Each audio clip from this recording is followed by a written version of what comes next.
Be honest with yourself for a second. How much of what you're doing at work right now is actually working?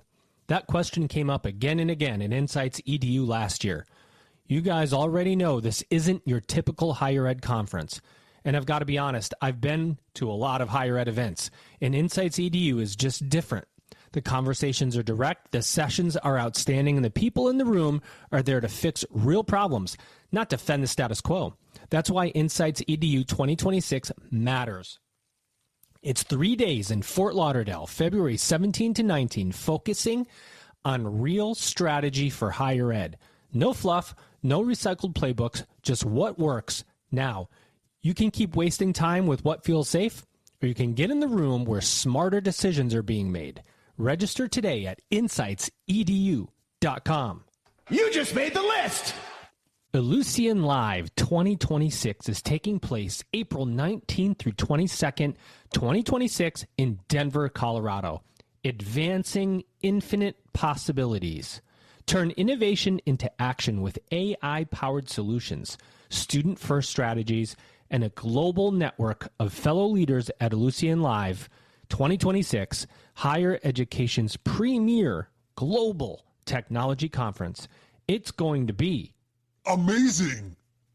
Welcome back, everybody. It's your time to EdUp on the EdUp Experience podcast, where we make education your business. This is Dr. Joe Salustio back with you on another episode, reminding the audience to submit your articles to EdUp editorials. We are publishing articles for our colleagues across higher education and sending them out to our worldwide podcast audience. In fact, we are now, EdUp has moved into the top 1.5% of all podcasts across the world. There's over almost 3.7 million podcasts, so we're in the top 1.5%.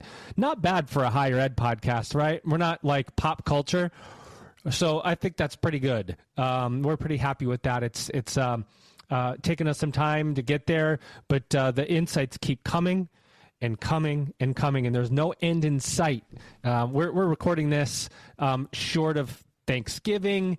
Elvin is booking the episodes in January and February now. And of course, I always tell my audience, I literally do this every day, Monday through Friday. From 12 to 1 Central, I podcast every day, unless I'm missing a flight or on a flight or at the airport. Sometimes I even do it then.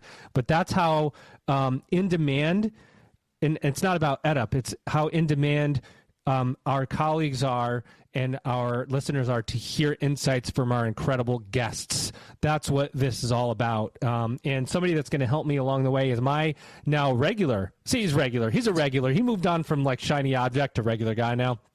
Ladies and gentlemen, he's Brent Ramsden. He is CEO of Education Dynamics. Brent, what's going on?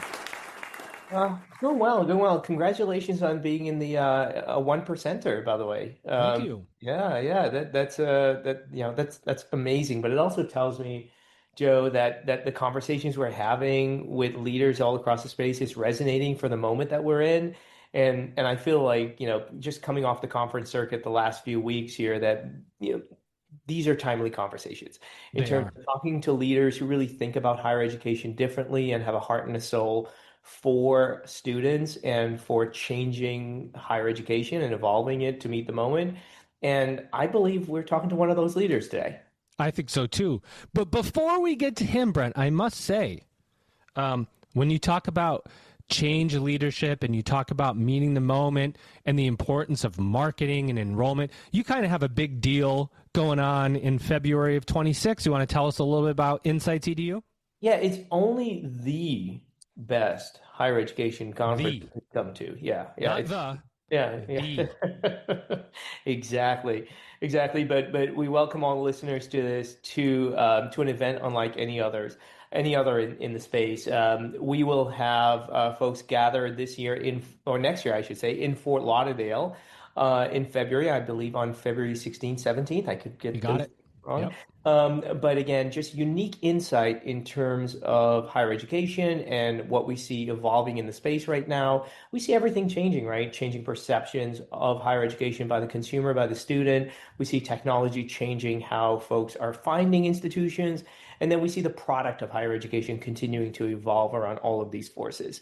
So join us if you're a big geek about these topics and more, join us. We're going to have quite the audience there. Joe, I know you're going to be there. You And better believe Ellen it. will be there, and we'll be joined with all of our close friends who care about the industry. Let's go. That's Insights EDU. Everybody check it out and register. And we're going to have the link in the show notes, and I'll be telling you about it through social media as well.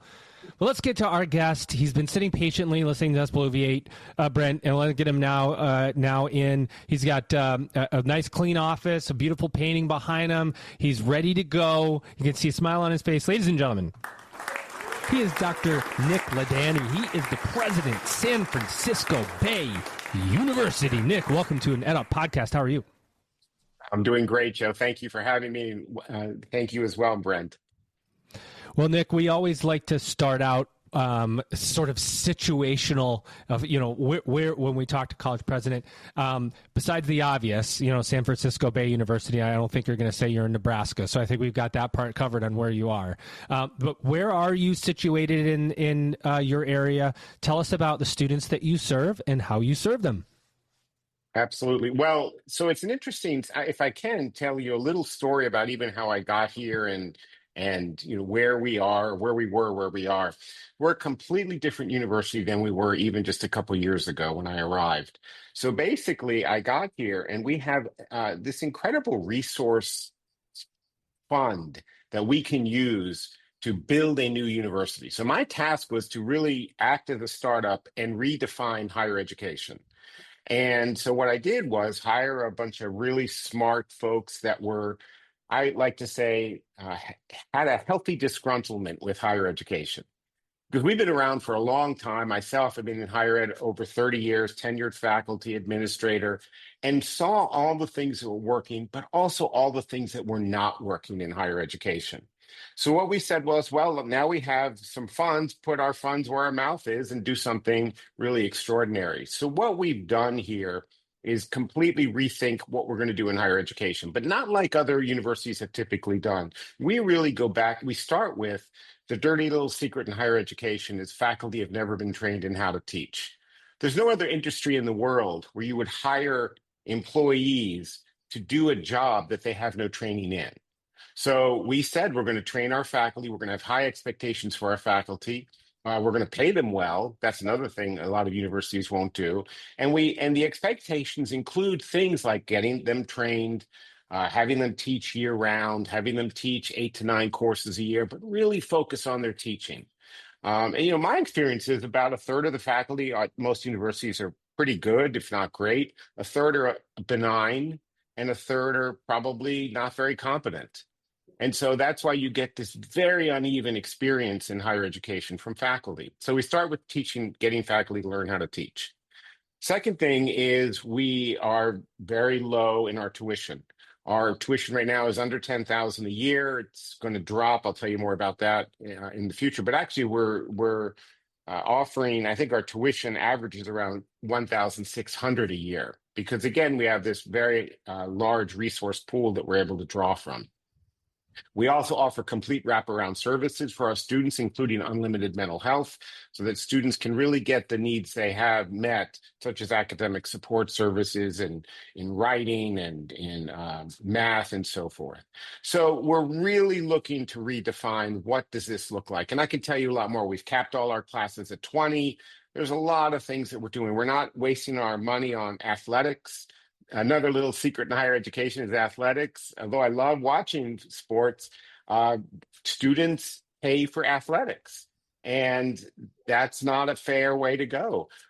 Also, another big thing that's important is our North Star for graduation. And we have some early returns on this that we're doing pretty well compared to the national average. But, the national average for graduation rate is about 50%. And that's a 6-year graduation rate. It's such a strange thing. I always commend the marketers who somehow came up with the fact that we could use a 6-year graduation rate for a 4-year institution. It's insane. So we're saying no, it should be a 4-year graduation rate. In fact, it should be a 3-year graduation rate. There's no reason universities, and this is something else we're working on, is the 90 credit undergrad degree. Most universities are 120 credits, and there's no rationale for that. Do you know, it goes back to early 1900s with Carnegie and saying, this is what we should do. Well, after about 120 years, that's probably time to change.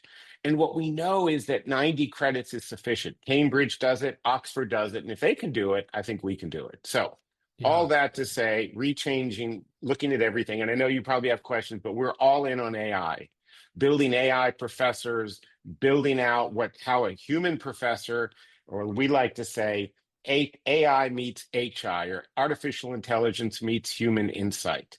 That's our connection. So all that, I will stop there, but there's a lot of stuff going on. You give a present time to talk. I can't even let Brennan. Yeah, I want to let him in, but I can't because I got to ask at least one more question before I bring him in. First, let me just say that you're totally right. Everything you said is right. Every single thing you said is right. And the part about faculty not being trained is so right, and it is also so wrong for the industry, and it is prevalent. You know, you could be somebody who goes, I want to teach a class. I'm a business person. I think I want to teach a class. They hire you and stick you in, get a week in there, try to figure out where your logins are, what you're going to get. And all of a sudden there's students in the class and you go, what the heck am I supposed to be doing?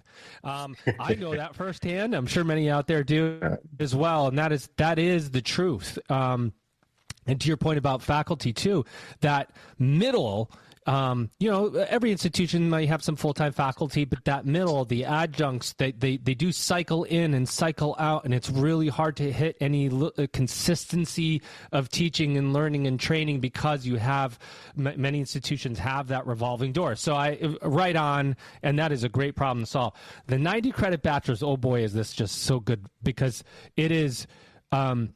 It's so fun to argue it with people right now who are going, you know what, 120 credit bachelors, students will never be able to get what they get in 120 at 90.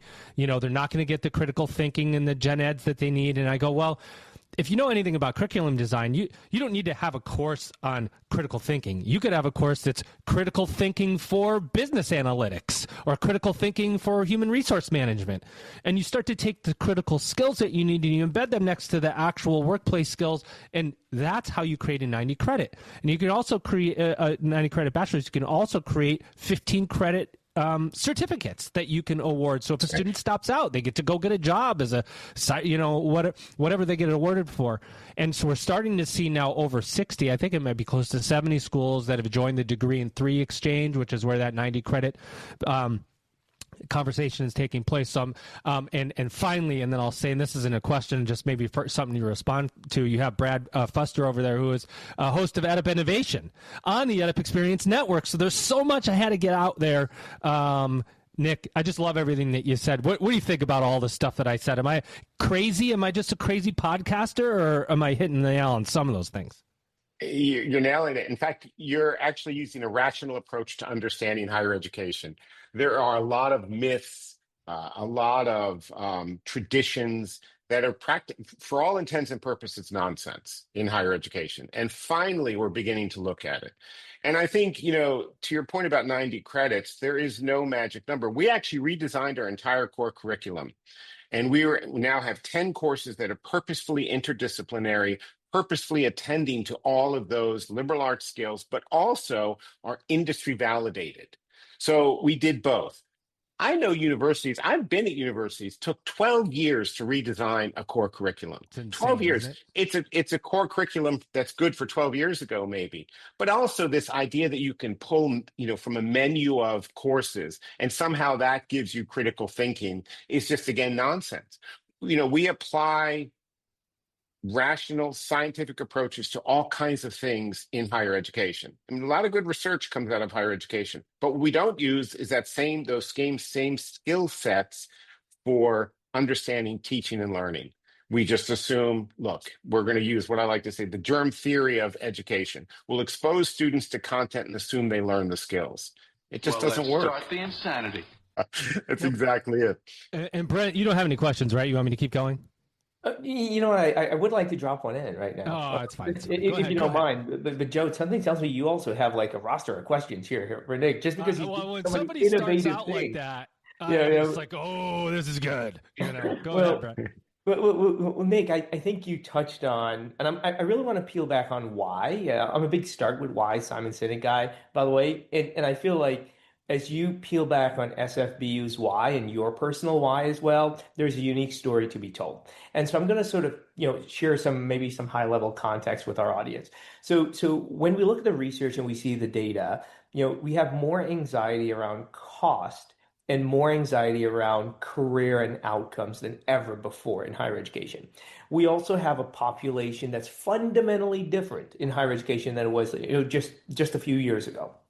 So and they span from a very different traditional incoming population in high school to tens of millions of adult learners that want to take an educational journey.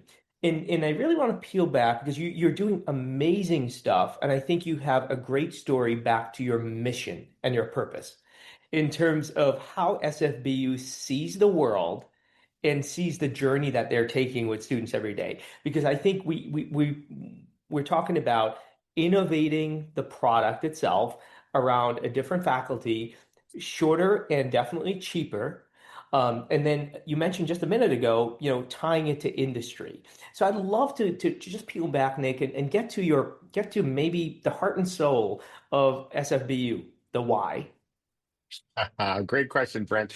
So, I would start with saying that we consider ourselves a challenger brand, similar to Waymo, similar to Airbnb, that we really think we look at higher education and say, how can this be done well?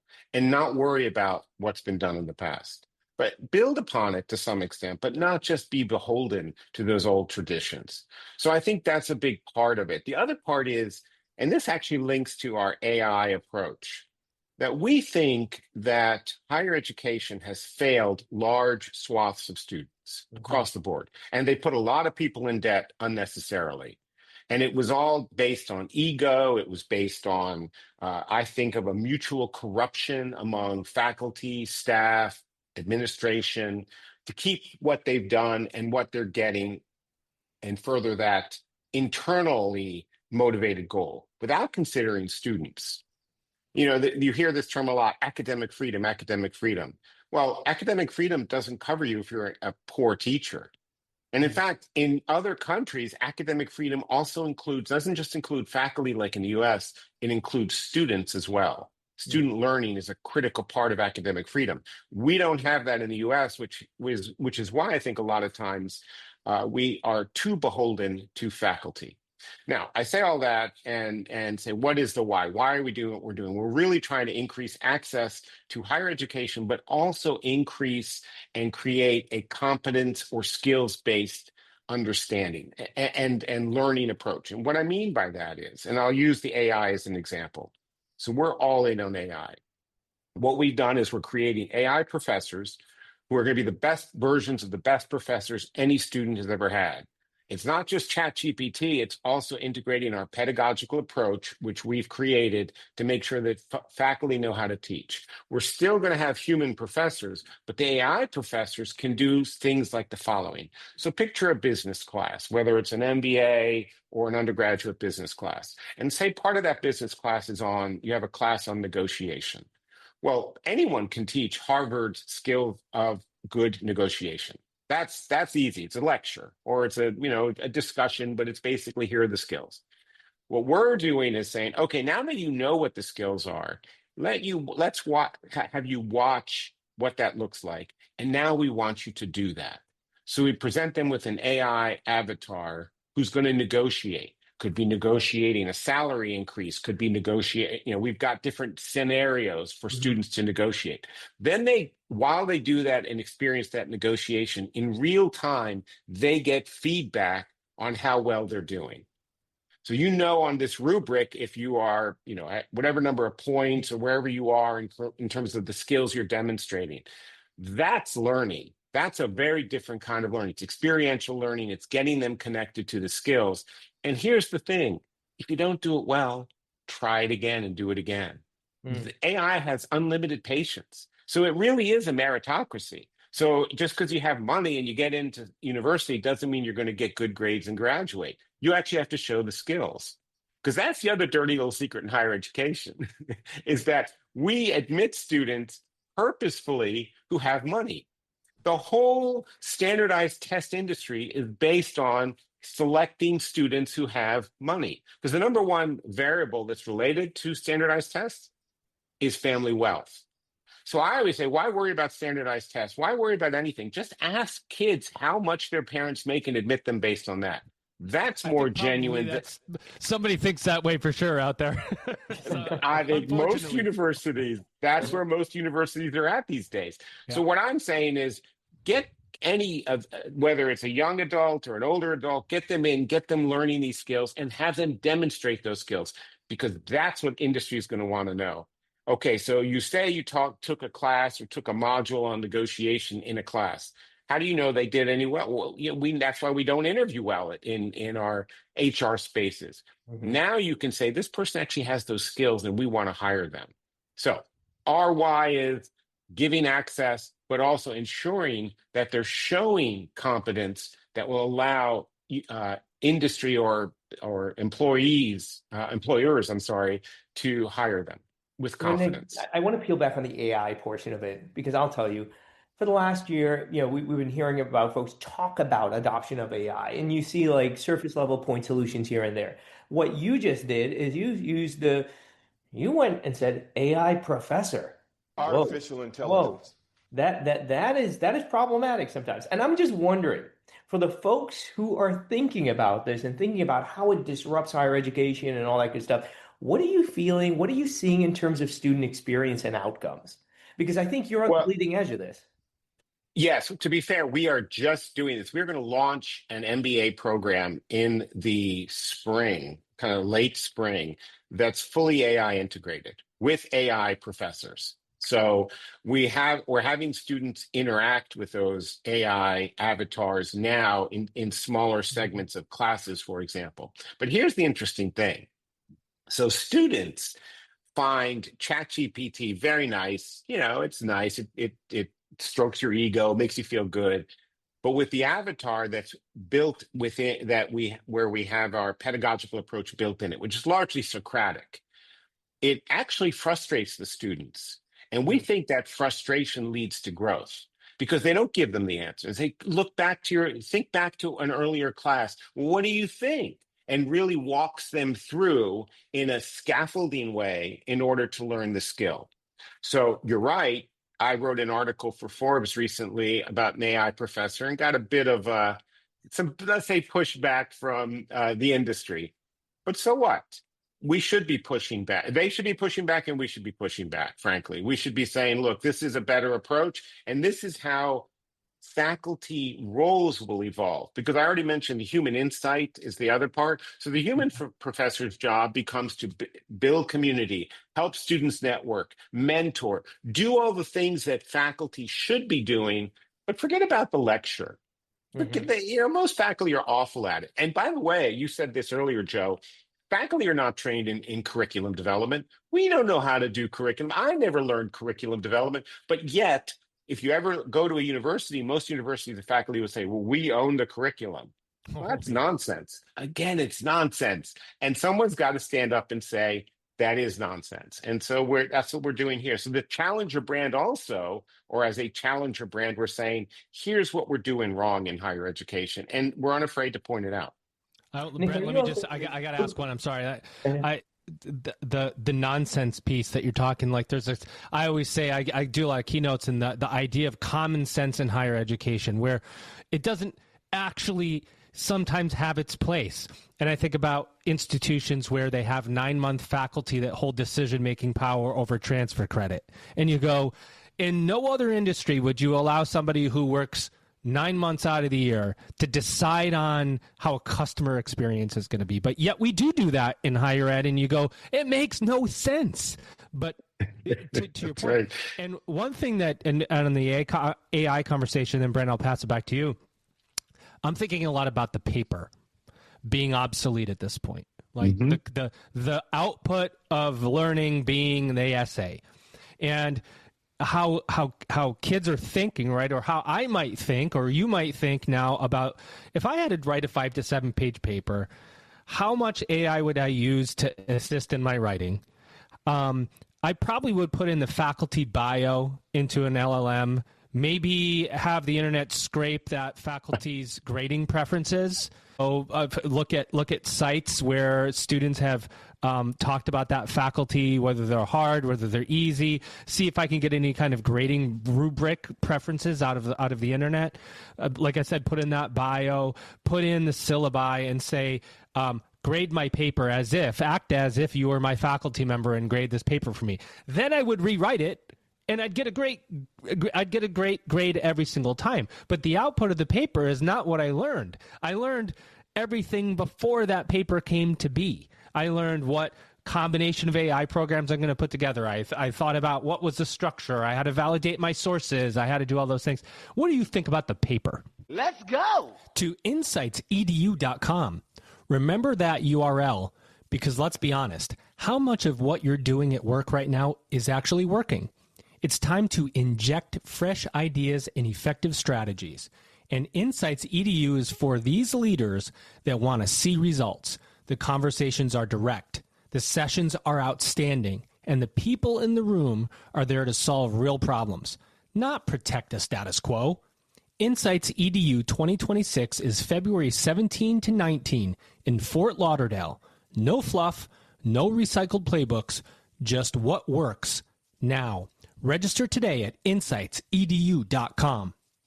Attention. It's time to register for Lucian Live, April 19th through 22nd, 2026 in Denver, Colorado, advancing infinite possibilities. And it's higher education without limits. Don't just keep up with change, lead it. Higher ed leaders from around the world are coming together at Lucian Live 2026. Across 4 unforgettable days, you'll discover new ways to meet students where they are and make the most of your technology through inspiring sessions and hands-on demos. Together, we're leveraging AI to create deeper human connections, support every student's journey, and open doors to lifelong learning. See you in Denver. Register now at elive.elucian.com. Well, I think it's been obsolete. I mean, here's the thing. If you're a good writer, you do well in a class. And if the faculty member likes you, because oftentimes the grading is subjective, we know the faculty will give you a better grade, the faculty members. And so the integrity of the process is inherently flawed, in large part because we don't assess reliably and validly those approaches to grading, which also I think is obsolete, frankly. I'm still in this mindset is, do we really need grades, or should it just be pass-fail? At the end of the day, all we care is if the skill is demonstrated. And the idea that you can differentiate, the faculty actually have the skills to differentiate an A student from a B student from a C student, it's like, well, we just know it when we see it. Well, that's not good enough. And we'll grade it when we think it's this way. But that rubric also could be biased. And we do see that in academia. Now, I'll tell you one other thing that's important. I don't want to forget this. And you made me think about, why is online not done much better, particularly around graduation rates? Well, that's because basically we imported the traditional model into the online space. We've modified some of it around the edges, sure, to make it online looking different. But it's no better online, whether it's synchronous or asynchronous, because again, you have folks who are doing the teaching and learning who don't have skills in that. So what we think with AI is you build that all into it. And then students can be upset with a grade or a score, but there's evidence to show. And the other thing is we want them to learn from that. So go back and try it again. And that should be the essence of education. That's why teaching and learning is such an important, the paradigms around teaching and learning are so important and need to be reliable and valid for students to be treated fairly, which has not happened in higher education by and large. Nick, you're in Silicon Valley, and I think it's just natural that so much of what you're talking about is the use of AI. Where else can you guide institutions who are listening to this podcast that you think AI will impact? Either you're doing it today or you have it as a part of your overall vision. Do you see it going down the path of supporting students one day, advising students, maybe unique AI companions? We keep hearing about all these ideas out there. I am just intrigued to see where your vision for this goes beyond the classroom. Thank you, Brent. I think so. Our ultimate vision is to be a larger player nationally and internationally.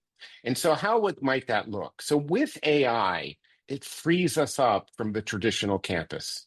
So now one of our visions is to create what I'm calling neighborhood campuses.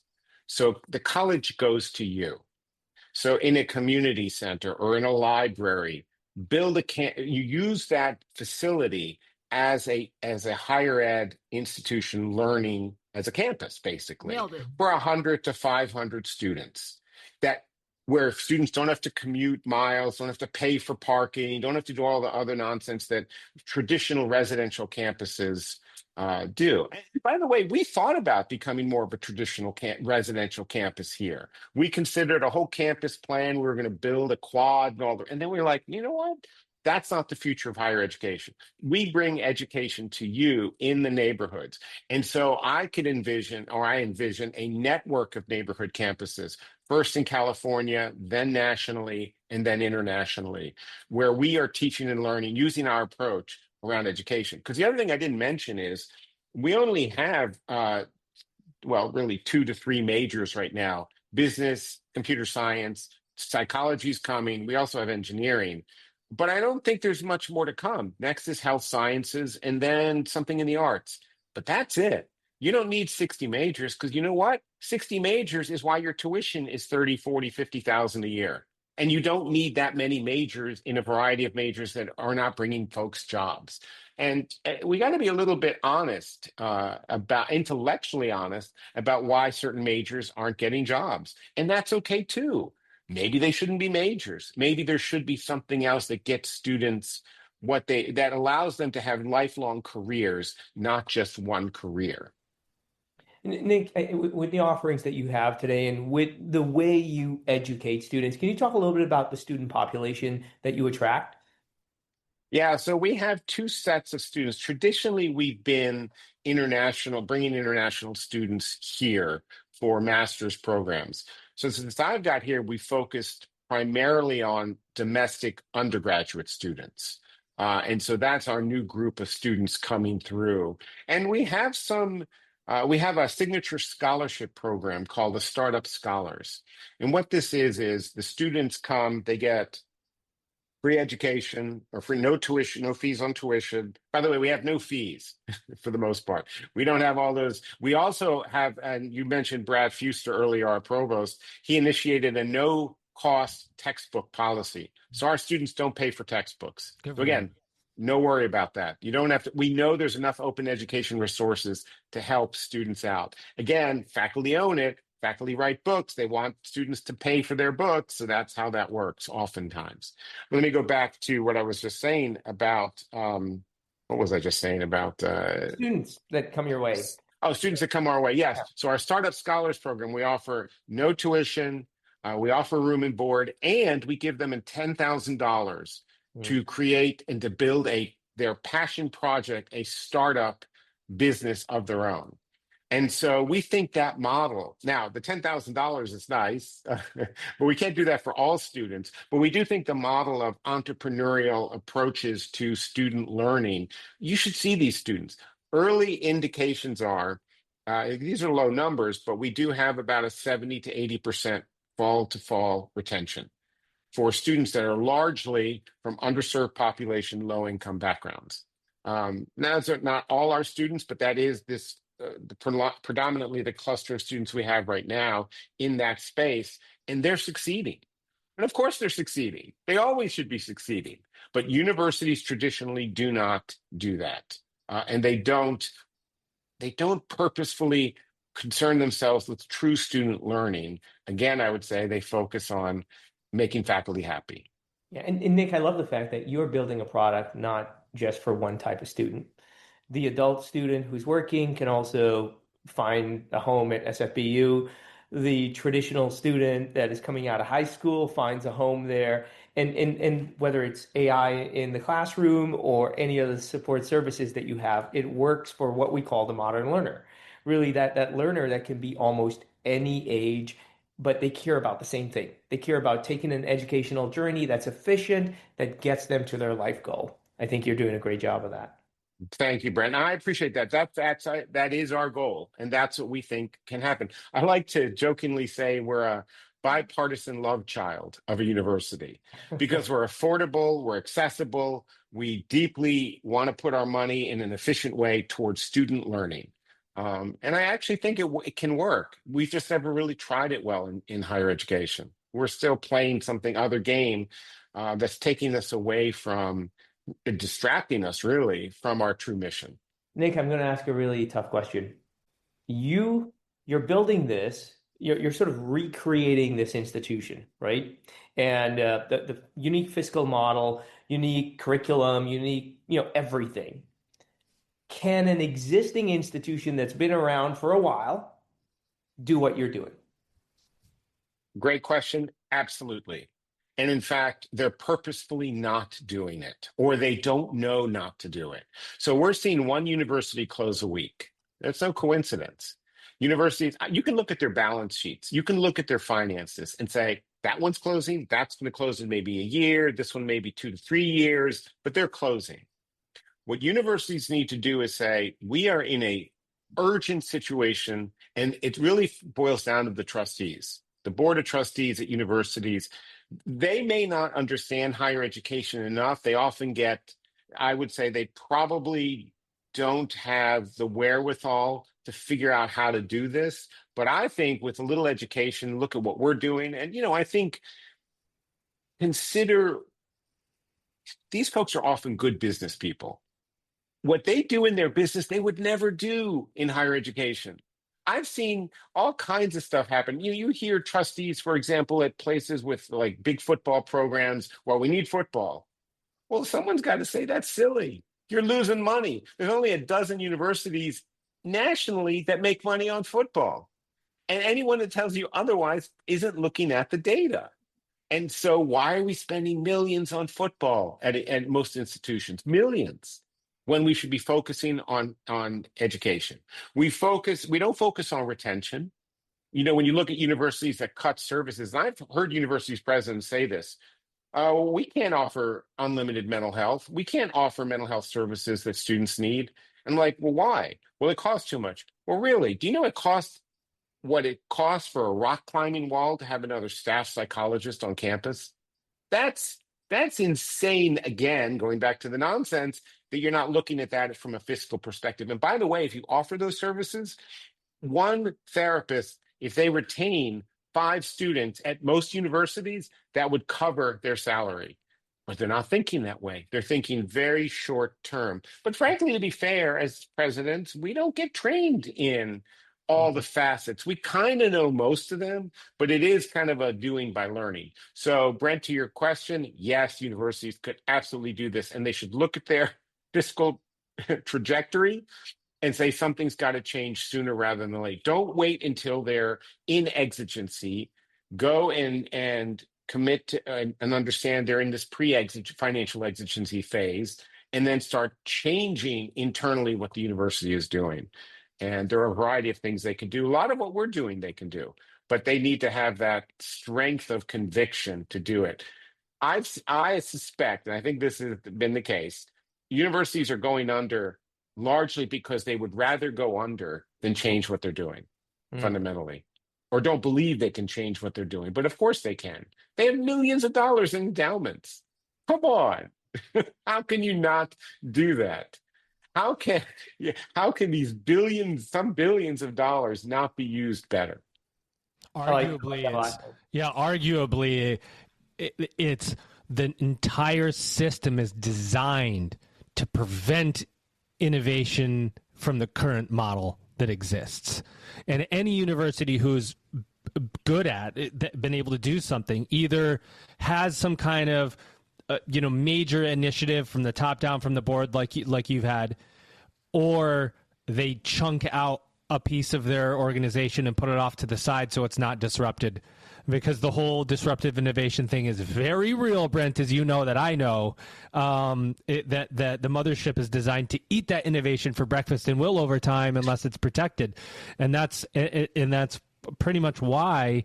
It's because, I always say that there's just, a few words that strike fear into the heart of every higher ed innovator, and it's these words. Let's get a committee together for that. Like that alone. If you're an innovator and somebody says that around you, it immediately sucks the life out of you, and you go, no, inside your head, because it's designed to slow you down, designed to make you, it's the truth. It's tough.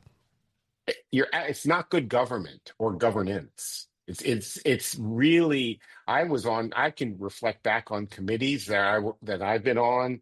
I remember there was one to try to cut costs at the university. I won't name which one, but we met for, I forgot, 4 months to discuss how much we should provide water and coffee to everyone on campus. Elvin and I 4 actually months. met for 4 months to figure out whether we were going to allow Brent to be a co-host on the podcast. So our two-man committee. I want to thank. We did pass. I want to thank Elvin for that. I think my no vote is on the podcast right now. But it's true, right? Like, you look at those things that we meet and we meet and we meet. And, that's why, to your point, you get back to what you were saying about curriculum innovation. It takes forever. And by the time now a student who's going through a program using AI, the curriculum's already old by the time the student is a couple of months in certain parts. And so how do you get that real time? That's where relevance. Relevance is such a key word right now, I feel like, Absolutely. Well, let me also say that I think, I've been a little tough on faculty. I would say most of the faculty are actually committed. The problem in most higher ed institutions is there's a bunch of loudmouths, a handful of loudmouths that get all on their high horse, and they think they think they're smarter than everyone when everyone sees that they're dumber than everyone. And they are just so obstinate that it's not worth the psychic energy to confront them. And so what administrators need to do has been given that by the board. I have a great board. My board is just like, not about faculty, but about do things differently. Don't worry. Try it. If it doesn't work, pivot, try something else. And don't be afraid. And I think that's the other thing. Boards need to give presidents, administrators freedom and faculty freedom. Because when I've worked with faculty, you talk to them individually, most of them are like, yeah, let's change, let's innovate. They want to innovate. But I can't, because my colleague who's been here 40 years, who's still trying to use transparencies or VHS tapes, no kidding, those are things I was asked a number of years, not that many years ago. They're still standing firm on, we can't change. And it's just too painful. And that's not fair to the student, because they, at the end of the day, don't care about the student. So to me, every decision we make has to go back to the student. And if the student is not at center of that decision, then we're doing something wrong. And that's how you can also, at the litmus test for me, when I used to talk with faculty at other institutions or anywhere, not even ones that I've been at, being at conferences, you see what they say. You see what they're doing with AI now. Most can't even, we want to stop, faculty, we want to stop students from cheating with AI. It's not cheating if you're using a tool. It's like this. It's really quite crazy when it comes down to it. What did Mark Twain say? Common sense is not so common. Brent, I interrupted you. You were about to go, and I interrupted you. I'm so overwhelmed by the common sense is not common comment and everything that we just shared by Nick. I forgot what I was going to ask him in terms of. It was probably good for me to. It was really good. It was really good until you jumped in. Brilliant. Yeah. I do like what you said. I think is important to recognize too. A couple of things, and a lot of people that don't understand the particulars of how higher ed works don't see these things. But when you're dealing with something like tuition, you could keep tuition flat every year and jack up fees. It's a dial that you can turn. It's a dial you can turn to increase the margin per student. And you go, oh, our tuition is flat for the last 5 years, but we got this $1,200 fee for X, and it's now up to $1,700. That nets us an additional $3 million with our student body. All right, that's a dial. Then tuition's a dial. Need-based aid is another dial, and institutions run need-based aid on actual needs. Some use it to get students to start.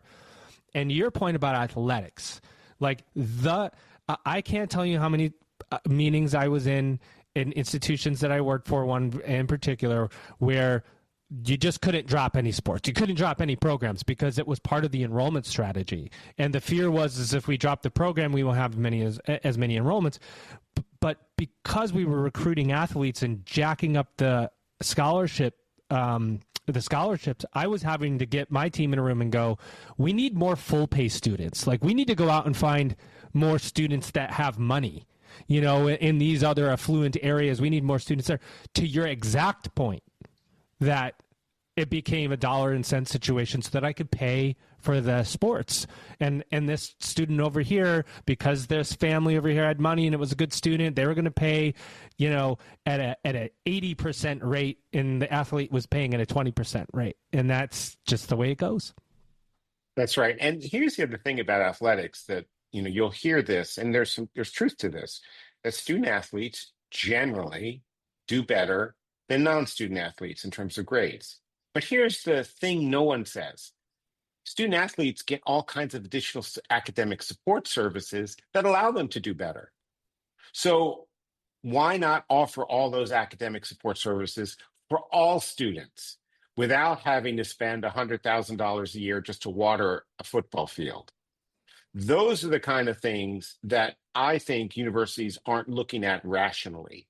And to their own demise, frankly. That's what it's going at. And I think this idea that a colleague of mine, and I sounds about right, but he's done some research, and he said that about 10% of tuition goes towards athletics, all students' tuition. That's a lot of money if you don't have a lot of money, and it still runs a deficit. And it still runs a deficit in athletics. Yeah. Correct. And so what we said is, okay, the best of what we offer in athletics, why don't we do that for all of our students? Offer complete wraparound service. It's so much less expensive to do it for all of our students than to build a stadium and then do it only for a minority group of students. That to me is innovation. It's using your resources wisely. That's why, we are looking to our MBA I mentioned earlier. We believe we're going to be offering it for about $10,000 for the entire degree. That's amazing. We think in the year after, sometime in 27, we're going to offer these undergraduate degrees for about $15,000 for the entire degree. Wow. Now, how come we can do that? And how come we can be net positive if you look at our balance sheet? It's not just that we have a large enough quasi-endowment, I'll call it. It's really because we're fiscally responsible and fiscally prudent. And that's how universities, I'm sorry, which one of you asked that question. That's how universities can change and do what they need to do to make themselves, available or make themselves relevant for the next century. Nick, what do you think is going to happen if we stay on this current trajectory? What you're defining is a level of boldness that we've seen in some parts of our industry, but not universally yet. If you were to look into your crystal ball, what do you think it looks like a few years down the road? I think a lot of universities are going to go under. I think, we're actually looking, why don't we, acquire some places? We may do that. Mm-hmm. But more importantly, I think they're going to start modeling what we are doing. Mm-hmm. There's going to be, I'm not saying we're going to do the best. We'll do the best initially. We'll be the first to market probably. But what we're going to do is going to be modeled by other institutions. And those that model what we're doing and may do it better are going to be the ones that succeed and stay long term. I think we'll succeed and be around long term. But, we can't do it all. Like any disruptor, everyone changes. Everyone changes to meet the market. Universities, you can tell right now who are the blockbusters, who are the Netflix, who are the streaming services. Netflix, they pivoted. Blockbuster did not. Blockbuster is our traditional university, most traditional universities. My gosh, right you're now. taking my keynote presentation that I do right out of my mouth. That's exactly the way I present higher. No, it's truth. It's the truth. It is absolute truth. You did it so well and said it so well. It's exactly right. But you know what, Joe? One of the things that I think Nick just said that's really important, and sometimes we don't always look at this in higher ed, is analyze your cost structure to see what's truly value added for your student. Yep. And pick your priorities based on that and lean into that being your core identity. And so as long as it aligns to you, you can manage your cost structure where essentially your cost of tuition is therefore, right sized for the market that you're serving. You've done enough of these now with me, Brent. When you interview enough institutions and presidents and administrators, you start to go, this one's really innovative. This one, we had a great innovative conversation, but probably not going to be as innovative as this one, right? You start to really see who's leading and who's waiting. And Nick, you're leading. I mean, I think that's clear from this conversation, and why I think this was a fun podcast for me, and I know I hope it was for you too, Nick. I know it was for Brent, to have it just to open up and go, these are the things that we need to be talking about. Like, this is the beauty of getting together and having this type of conversation, so you can open up and tell everybody what to how to think a little bit about the future, because we need the input. How do we need to think from those that are innovating? So, man, what a pleasure. You're doing great work. I thank you both. I appreciate that. And, I would like to always say too, these aren't the only ideas out there. We need to be challenged. And higher ed should never be afraid to be challenged in how we're doing. And so what I've said probably a number of things that would be seen as very provocative in the higher ed space. Okay, challenge it. Challenge me. Come back and let's have a conversation. Let's not just say we're this, we're that. Let's really, like scientists, like true rational thinkers, let's start to have some dialogue about this, because right now sticking our heads in the sand isn't going to work. Before I let you go, I do want to say, Brent, to you, of course, thank you for being here. But I like this idea that Nick was saying about a challenger brand, because I believe that Education Dynamics is also that. And the reason why I chose Education Dynamics, the last couple of institutions I worked for, was for that exact reason. So keep up the good work that you're doing at Eddie. And thank you always for being here. Appreciate it, Joe. And Nick, it was a pleasure chatting with you. Real pleasure, both of you. Ladies and gentlemen, he's my guest today. No, he is your guest today. He's Dr. Nick Ladany. He is president at San Francisco Bay University. And you just... Attention. Let's talk for a second. Higher ed is moving fast, and not everything we're doing is keeping pace. Either you move with the future, or you get left behind. Insights EDU is where leaders find out what actually works. February 17th to 19th in Fort Lauderdale. Register at insightsedu.com. Ellucian Live 2026, April 19th through 22nd in beautiful Denver, Colorado. Advancing infinite possibilities. And it's higher education without limits. Don't just keep up with change, lead it. Higher education leaders from around the world are coming together at Ellucian Live 2026.